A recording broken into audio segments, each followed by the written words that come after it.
Do you like how I started the video as a chicken for you? Anyway, this is Bleeding Edge, and don't let the name fool you. It's not actually edgy, or bloody, or grim, or angsty, or dark, or really any of the things that the video game industry embarrassingly insists on categorizing as mature. It is, in fact, quite a goofy, silly, cartoony, hero-based multiplayer game, you know. Taking cues from your Overwatches or your Paladins. Paladins, I haven't said it that way since I was a kid. When I read the word Paladin as a kid, I just pronounced it as Paladin. Took me until my adulthood to work that out in the system, and here I am using it again. Bleeding Edge, it's not terrible. If you want an opinion on the actual video game, it's not terrible. It's fine. I've been having fun with it. It's got a lot of different characters that are very wildly different and visually striking. I haven't decided yet whether I find the character designs endearing or completely over-designed, but this is a metal robot snake I'm playing that is puppeteering a voodoo corpse. So that's good, and he's a healer support character, can curse enemies to weaken them or create healing aura for the other characters to, well, heal, I would imagine. There are 11 characters with a 12th one planned to come soon. They're separated into distinct classes, the usual suspects. Your damage classes, the ones that deal damage. Can you imagine that? That's what the damage class does. You got your support class, which is buffing and healing, you know, that kind of thing, and tanks. You got the tanks, which tank. So, how exciting. Matches are objective-based. There are 2 types currently. You've got territory control, your domination, holding objectives, or you've got power collection, which is split into 2 phases. One phase you run around the map collecting these little power cells. Second phase you go to drop-off points and deposit them, while making sure, of course, the enemy doesn't kill you and take your cells. So those are the 2 game types that we've got at launch. And we'll talk about exactly what the state of this game is at launch in terms of content in a moment. Let's talk about the combat. As I say, each character controls fairly differently. You've got ranged fighters and you've got melee fighters. My main is Kulev, the snake zombie fella, and another favourite of mine is Gizmo, which is a really straightforward damage fighter that drops turrets and fights with a gun. I'm also very fond of Cass, although I can't use her. She's another damage type. She's got big robot chicken legs. She's like a human-robot hybrid raptor and moves very, very fast and throws little feather daggers and can go up close for a scratching attack. And a lot of her moves are about dodging and being agile because she can't take much damage, but she's very good at chasing down and finishing off characters that have taken a lot of damage. There's a witch. There's a very old lady whose body is puppeteered by robotic implements, giving her a sort of Baron Harkonnen vibe. All of the characters are mechanically augmented in some way. It's like a cartoony Deus Ex without any themes. Did you know this was made by Ninja Theory?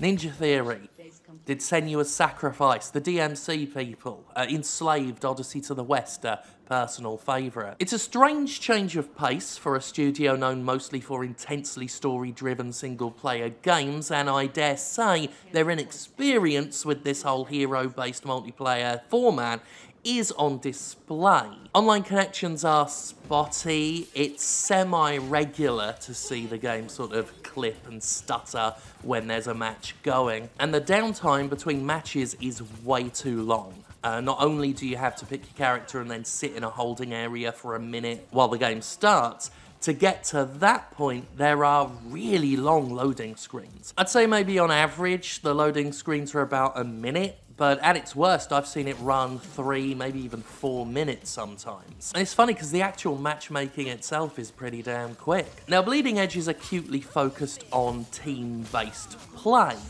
Sticking together is crucial, and that's great if you're with a team that actually does it. Now, unlike other games where even if someone goes rogue, there's a chance they may stick it out and survive or hold the line, not so much in this game. and you really feel it.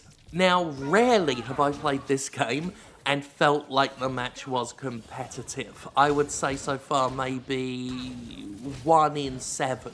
1 in 7 matches actually feels like it could go either way, like each team has at least some sort of fighting chance. Typically what happens is one side completely wipes the floor with the other. And this isn't me blaming the game for, say, me sucking. I mean, either way, sometimes I am on a team where we are completely dominating, or I'm on a team where we're being completely embarrassed, and only, as I say, like 1 in 7 times, is there a middle ground. Even a shred of a middle ground. It's so one-sided. Like, I've won and lost matches that are like 50 points to 4 points. Now, the game wants to be very strict about team play, clearly, and that's fine. That's how it's been designed, and if you are playing any team-based, objective-based multiplayer game, you should be supporting the team and going for objectives. And it's simply a sad fact that a lot of players don't give a shit about that, which means you will inevitably have a bad time playing Bleeding Edge at regular intervals. And I feel there's gonna have to be some retooling, some rebalancing to account for how people play, or, you know, Ninja Theory could wait for those people to get really fucked off and fuck off. Though considering this style of game is about 4 years late to the party, they might not want to turn too many people away. By all accounts, the game seems to be doing fine. I'm getting into matches no problem. But the game is so dependent on tight-knit, close-together team play that I can see a fair few people get put off by it. I mean, if your team falls out of sync for a moment, it's difficult to get that back. One other major criticism is, as I promised earlier, we're going to talk about some of the state of the game content-wise at the moment.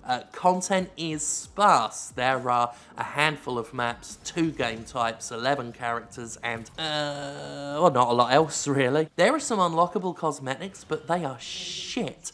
Almost entirely just different colours, just palette swaps. And I mean almost entirely. And I hope we're not going to get a slew of microtransactions with actual interesting shit, because this is not a free-to-play game. As you progress through the game, you also unlock mods for each character. These can provide little bonuses to each character's special skills, or more straightforward bonuses like increased damage or a greater health pool. Using my main as an example, Kulev, he does that curse that weakens enemies. You can put on a mod that means that every time you attack a cursed enemy, or anyone on your team attacks a cursed enemy, they get some health back. So, you know, little tweaks you can do to customize the character as far as they play, as far as customizing the character visually. Couple palette swaps, a few characters have some different hair or whatever, there are emotes, but it's really, like, shockingly unimaginative in that department. I don't know if they used all their ideas on the character designs themselves. But all that criticism aside, as I said, I am enjoying the game. I'm enjoying how diverse and varied the characters are, both visually and mechanically. The way objectives change and switch on and off, even in the territory control matches, the capture points, they turn on and off and change, and it just gives each game a nice dynamic, a nice loop. Maps are decent, and in my experience, not too big, not too small, places to hide, little jump pads so that ranged characters can get some high ground and stuff like that. There's definitely a good game here, like a really good game here. There is potential. Right now, it's a decent throwaway thing. It's something you can spend like 20 minutes, 30 minutes a day playing, but I'm not sure how much longevity it's going to have for a lot of people without some pretty sharpish, robust content updates. And they may want to look at rebalancing the game. I understand that they want Bleeding Edge to be played in a very specific way, but the simple fact is it's not happening. And way too many matches get almost comedically one-sided very quickly. So the question remains, is Bleeding Edge better than Animal Crossing? Well, I give Bleeding Edge a 7.5, so yeah.